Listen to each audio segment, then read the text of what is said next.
sebuah jurnal dengan judul Problematika Pembelajaran Bahasa Arab Kurikulum 2013 yang ditulis oleh Fatih Rizky Wibowo. Nah, teman-teman semuanya perlu diketahui bahwa bahasa Arab merupakan bahasa internasional saat ini. Artinya, bukan hanya Indonesia, tetapi negara-negara lain juga mempelajari bahasa Arab. Nah, kemudian ngomong-ngomong soal pendidikan nih, ada pasti nggak akan lepas dari kata-kata kurikulum. Di Indonesia sendiri itu sudah mengalami beberapa kali perubahan kurikulum, mulai dari kurikulum 1975, kurikulum 1984, kurikulum 1994. Kemudian pada tahun 2004 kurikulum berubah dengan sistem kurikulum berbasis kompetensi atau KBK. Kemudian pada tahun 2006 kurikulum berubah lagi menggunakan sistem kurikulum tingkat satuan pendidikan atau KTSP. Dan saat ini teman-teman, kita sedang menjalani atau menerapkan kurikulum 2013. Nah, setelah kurikulum 2013 diterapkan dan kita sedang menjalani kurikulum 2013 ini, banyak sekali pengaruh-pengaruh positif yang bisa diterapkan dari kurikulum 2013 ini. Tahu dari mana? Kita bisa melihat dari ketika proses pembelajaran berlangsung, itu tidak lagi memfokuskan pada guru saja, tetapi banyak mengaktifkan peserta didik tersebut. Namun demikian, walaupun visi misi dari kurikulum 2013 itu lebih baik, tapi banyak nih setelah peneliti melakukan observasi langsung di lapangan, banyak yang tidak sesuai dengan visi misi kurikulum yang telah ditetapkan. Kayak misalnya tadi, kan kita lebih memfokuskan kepada aktifnya peserta didik, tapi ada juga guru yang dia tidak mengaktifkan peserta didik, artinya monoton, ceramah seperti itu. Nah, banyak sekali permasalahan-permasalahan yang terjadi ketika kurikulum 2013 diterapkan. Apa aja itu? Yang pertama, pada masalah perencanaan. Nah, pada kurikulum 2013 itu hendaknya bagi seorang guru ketika mau melakukan sebuah pembelajaran, itu mereka hendaknya melakukan perencanaan terlebih dahulu, mempersiapkan perencanaan yang baik sehingga ketika melakukan proses pembelajaran bisa berlangsung dengan baik dan bisa diterapkan dalam kehidupan sehari-hari.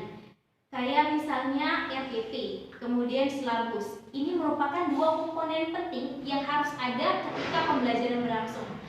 Namun demikian, setelah peneliti melakukan observasi, banyak nih guru-guru yang nggak ada RPP dan silabusnya ketika proses pembelajaran berlangsung. Akibatnya apa? Akibatnya seorang guru itu nggak terarah, dia ini mau kemana kayak gitu. Pembelajaran ini untuk apa? Dan peserta didik juga dibawa bingung dengan itu. Makanya kurikulum 2013 ini diubah untuk bisa menjadikan proses pembelajaran itu menjadi lebih baik. Kalau tidak dituruti, tidak sesuai dengan kurikulum 2013, maka itu menjadi permasalahan. Kemudian permasalahan yang kedua yaitu pada pendahuluannya. Nah, teman-teman, kurikulum 2013 ini itu menghendaki seorang guru ketika mau masuk materi itu mendahulukan dengan memberikan motivasi. Kemudian memberikan penjelasan tentang tujuan dari pembelajaran tersebut. Apa sih manfaat kita mempelajari pembelajaran tersebut? Manfaatnya apa dalam kehidupan sehari-hari? Dan kita harus bisa mengaitkan pembelajaran dengan kehidupan sehari-hari. Jadi peserta didik itu juga merasa termotivasi. Mereka menjadi terarah. Aku ini mau belajar ini untuk apa? Seperti itu. Nah, setelah peneliti melakukan observasi di lapangan, banyak juga guru-guru ketika mereka melakukan proses pembelajaran itu tidak memberikan motivasi, tidak memberikan penjelasan tujuan dari pembelajaran itu apa. Akibatnya peserta didik dibuat bingung, mereka itu belajar itu untuk apa, dan mereka tidak merasa termotivasi. Belajar bahasa Arab ini untuk apa sih, kayak gitu. Nah, kemudian permasalahan yang ketiga itu pada kegiatan inti dari proses pembelajaran berlangsung. Nah, kegiatan inti ini itu terbagi menjadi 4 komponen. Yang pertama, pola interaksi. Nah, ketika kita menyampaikan sebuah materi, itu sangat diperlukan adanya interaksi dari seorang guru dan peserta didik, interaksi yang bagus. Karena akibatnya, kalau kita memiliki interaksi yang bagus dengan peserta didik, maka peserta didik juga akan dapat mencerna dengan baik apa yang kita sampaikan. Tapi kalau interaksi kita nggak ada chemistry sama peserta didik, maka juga akan sulit bagi peserta didik menerima apa yang kita sampaikan dari pembelajaran tersebut. Nah, kemudian komponen yang kedua adalah metode pelajaran. Nah, teman-teman, dalam pembelajaran khususnya bahasa Arab ini sangat banyak sekali metode-metode yang bisa diterapkan ketika kita melakukan sebuah pembelajaran. Banyak sekali. Jadi ketika kita mengajar itu banyak metode yang bisa kita terapkan dalam pembelajaran tersebut. Tapi setelah peneliti melakukan observasi di lapangan, masih banyak guru-guru yang sangat monoton, teman-teman. Monoton, mereka masih melakukan metode ceramah jadi monoton seperti itu. Jadi peserta didik cuma dengerin gitu. Dan nggak ada peran peserta didik di situ. Artinya makanya dalam kurikulum 2013 ini sangat diperlukan adanya kreativitas dari seorang guru tersebut.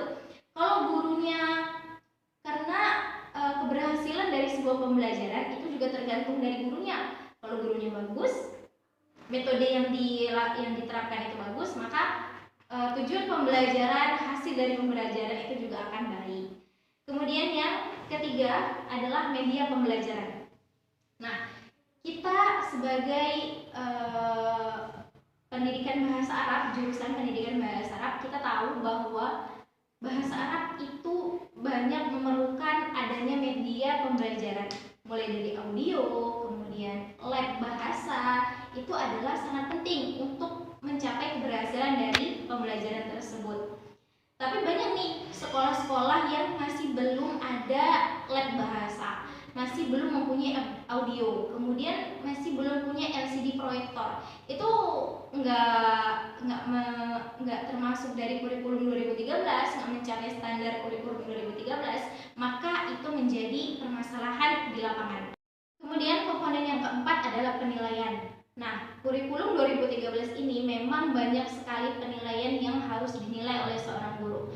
Kan kurikulum 2013 ini fokus utamanya itu pada sikap, penilaian sikap, kemudian penilaian kemampuan dan penilaian pengetahuan.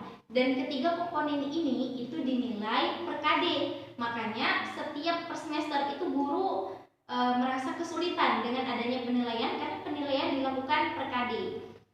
Maka itu menjadi permasalahan tersendiri buat seorang guru dari kurikulum 2013 ini.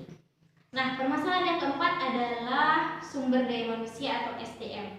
Nah, ini ada dua komponen dalam sumber daya manusia, yaitu guru dan peserta didik.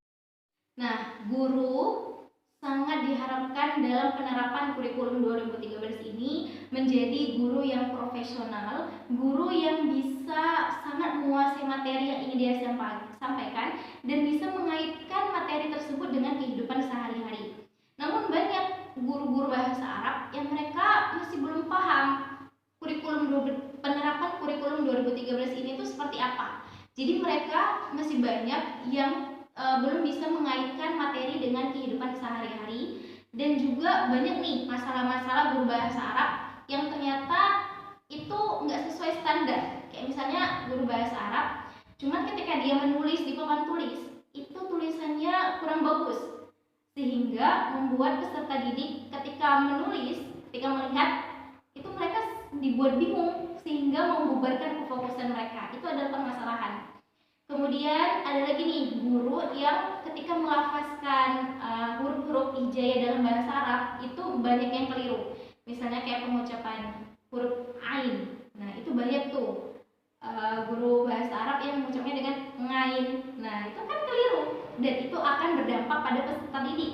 Maka diharapkan bagi seorang guru yang guru bahasa Arab untuk bisa terus memperbaiki lebih baik lagi kemampuan dan terus belajar gimana supaya bisa menyampaikan sebuah materi itu kepada peserta didik dengan baik dan bisa mereka pahami dengan baik. Kemudian komponen sumber daya manusia yang kedua yaitu peserta didik. Nah, peserta didik ini ada dua faktor. Yang pertama, peserta didik dalam suatu kelas gitu misalnya itu tidak memiliki kemampuan yang sama dalam bahasa Arab. Ada yang mereka udah paham, ada juga yang belum paham, ada yang bisa baca, ada yang belum bisa baca huruf-huruf bahasa Arab, ada yang bisa nulis, ada juga yang tulisannya masih ceker ayam dalam menulis bahasa Arab. Itu adalah sebuah permasalahan, Sedangkan kurikulum 2013 ini itu sangat diharapkan untuk bisa mencapai target. Makanya itu permasalahan. Kalau misalnya ada peserta didik yang belum paham itu seperti apa? Nah, itu adalah sebuah permasalahan di situ. Kemudian yang kedua, dari minat peserta didik.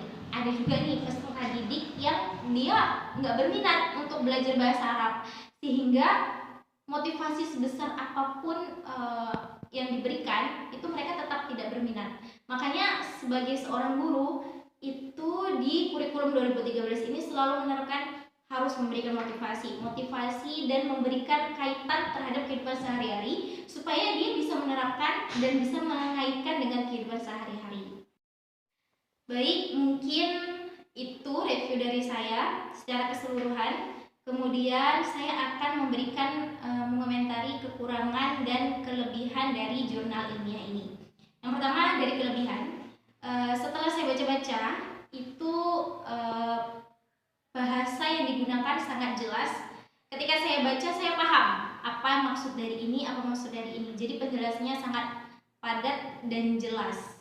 Kemudian kekurangannya, saya tidak mendapati kesimpulan di jurnal ini. Jadi saya bingung ini tuh sebenarnya apa kesimpulannya kayak gitu.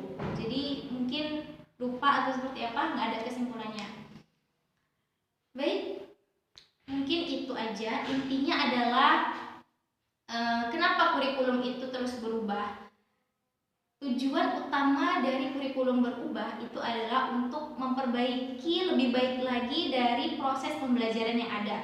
Yang awalnya dari kurikulum 1975 tadi sampai sekarang kurikulum 2013, adanya perubahan tersebut untuk memberikan pengetahuan, memberikan pembelajaran yang baik untuk peserta didik sehingga bisa menciptakan generasi-generasi yang lebih baik lagi untuk menciptakan bangsa negara yang maju, yang lebih baik lagi dari negara-negara lain.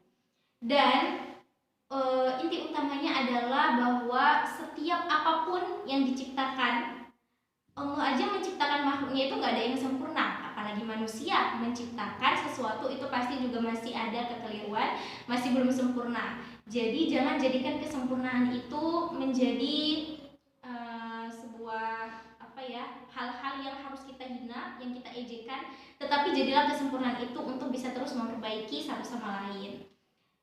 Kemudian udah, mungkin itu aja. Maaf apabila terdapat perkataan dan perbuatan saya yang salah. Sampai ketemu lagi di next video dan terima kasih atas perhatiannya. Saya tutup, wabillahi taufiq wal hidayah. Wassalamualaikum warahmatullahi wabarakatuh.